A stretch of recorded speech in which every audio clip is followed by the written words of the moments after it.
कुटिल चाल भाग 10। कमिश्नर श्रीवास्तव सर के निर्देशानुसार 2 दिन में ही इंस्पेक्टर विनोद ने अपने मुखबिर के जरिए पता लगा लिया कि धीरेन्द्र पाटिल अभी रितेश ठाकुर के यहाँ पर ही रुका हुआ है। यहाँ उसकी बीवी सरिता पाटिल भी उसके साथ में ही रहती है। रितेश ठाकुर के पिता अरुण ठाकुर NRI हैं, जो कि बेल्जियम में ही रहते हैं, और वह सरिता पाटिल यानी धीरेन्द्र पाटिल की पत्नी का सगा मामा है। इसी तरह से रितेश ठाकुर सरिता पाटिल का ममेरा भाई हुआ।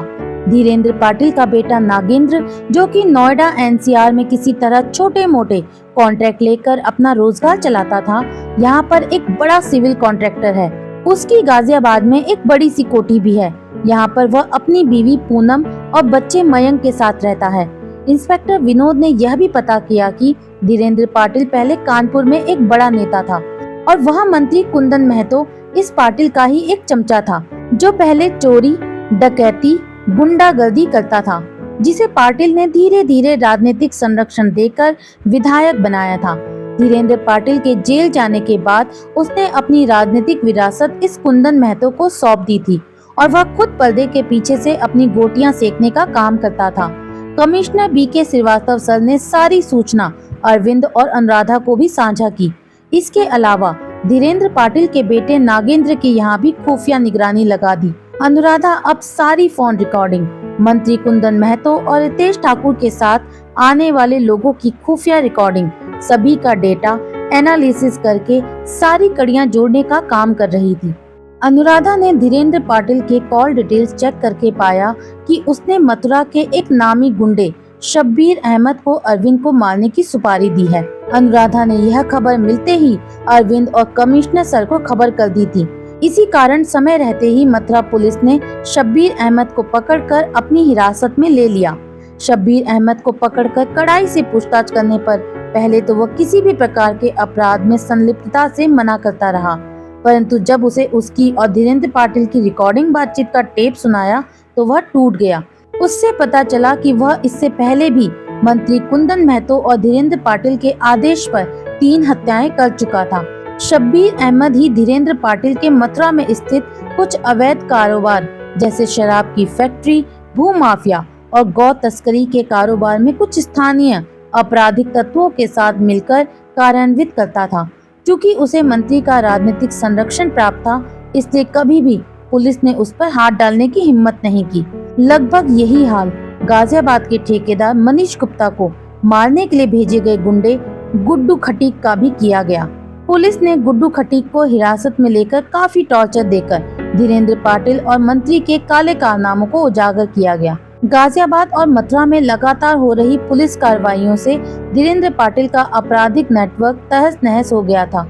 उनकी बहुत सी अवैध संपत्तियों की जानकारी मिलने पर अब एक्साइज डिपार्टमेंट और इनकम टैक्स डिपार्टमेंट भी हाथ धोकर पीछे पड़ गया था। इस सबसे नाराज होकर जब मंत्री कुंदन महतो ने धीरेन्द्र पाटिल पर खीस जाहिर की तो धीरेन्द्र पाटिल ने कुंदन महतो को चिल्लाकर कह दिया कि वो अपनी औकात में रहे।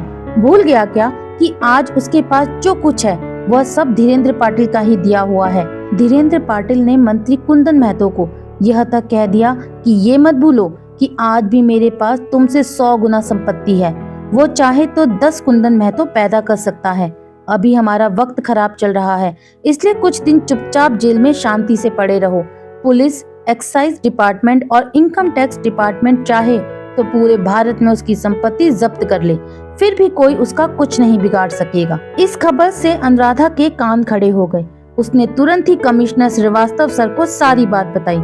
उसके बाद ऑफिस से लौटते वक्त जब अरविंद को भी उसने यह सारी बातें बताई तो अरविंद ने इस बाबत उसे अपने पिता भास्कर राव जी से बात करने को कहा, क्योंकि अरविंद को भी यह बात अच्छे से याद थी कि उसके पिता ने ही धीरेन्द्र पाटिल के भ्रष्टाचार के मामलों पर अपना फैसला सुनाया था।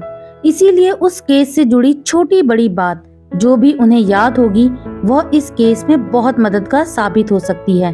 घर आने के बाद रात को खाना खाते वक्त अरविंद के पिता भास्कर राव त्रिवेदी से अनुराधा ने पूछा कि जब आपने धीरेन्द्र पाटिल को सजा सुनाई थी तो क्या उसकी सारी संपत्ति जब्त कर ली थी? ऐसा तो नहीं कि उसने अपनी कुछ संपत्ति किसी और रिश्तेदार या किसी गुप्त जगह पर रख दी हो और अब जेल से बाहर आकर वह धीरेन्द्र पाटिल उसका इस्तेमाल कर रहा हो? इस बात पर आश्चर्य व्यक्त करते हुए भास्कर राव जी ने कहा कि यह कैसे संभव हो सकता है।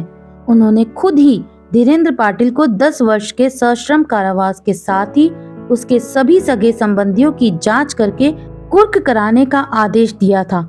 ऐसी दशा में उसके पास इतनी संपत्ति कैसे हो सकती है। अनुराधा ने भास्कर अंकल से प्राप्त जानकारी के आधार पर ही इंस्पेक्टर विनोद को भेजकर 2-3 दिन के अंदर ही धीरेन्द्र पाटिल के केस से जुड़ी सारी फाइल मंगवाकर उसकी स्टडी की। उसने पाया कि जिस गबन के मामले में धीरेन्द्र पाटिल को सजा हुई थी, उसकी लगभग सारी ही रकम पुलिस और भ्रष्टाचार निरोधक दस्ते की टीम ने मिलकर बरामद कर ली थी। तो ऐसा क्या हुआ कि अभी भी धीरेन्द्र पाटिल के पास करोड़ों रुपए की संपत्ति है, और अगर है तो कहां पर है? क्या धीरेन्द्र पाटिल झूठ बोल रहा था, या फिर उस वक्त कुछ तो ऐसा जरूर हुआ होगा जो धीरेन्द्र पाटिल ने सभी से छुपाया है। अनुराधा ने अरविंद से फोन पर इस बारे में काफी देर तक बात की, पर उसे सारी कड़ियां जोड़ने के बाद भी लग रहा था कि कुछ तो बात है जो सिर्फ धीरेन्द्र पाटिल ही जानता है। इसलिए उसने कमिश्नर श्रीवास्तव सर से धीरेन्द्र पाटिल को गिरफ्तार करने की परमिशन मांगी। श्रीवास्तव सर ने अनुराधा को कहा कि कुछ चीजें करने के लिए सही वक्त का इंतजार करना जरूरी होता है। अभी यदि धीरेन्द्र पाटिल को गिरफ्तार कर भी लिया तो वह आराम से 2 दिन में अपनी जमानत करवाकर बाहर आ जाएगा, क्योंकि हमारे पास उसे जिस भ्रष्टाचार के मामले में गिरफ्तार करने की सूचना है, वह तो उस मामले में पहले ही सजा पा चुका था। इसीलिए एक ही जुर्म की उसे सजा दोबारा नहीं मिल सकती।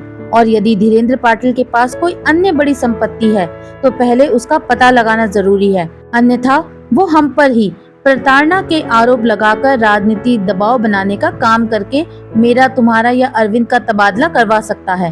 कुछ भी नहीं किया तो भी अपनी पहुंच का इस्तेमाल करके हमें इस केस से अलग करवाकर अपने फेवरेट अधिकारियों को यह सब जांच सौंपने का आदेश कर सकता है, ताकि उन अधिकारियों की मदद से इस केस को ही रफा दफा करा सके।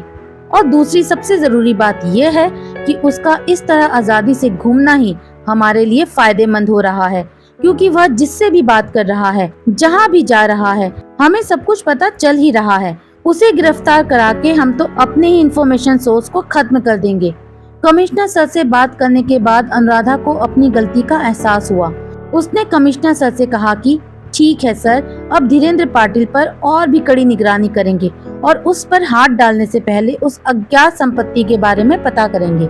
इसके साथ ही अनुराधा एक बार फिर से रात भर जाग कर इस केस से जुड़ी कड़ियां और उसके बीच की छूटी हुई कड़ी की पहचान करने का ब्लूप्रिंट बनाने में जुट गई। आशा करती हूँ दोस्तों, कहानी का ये भाग आपको पसंद आया होगा।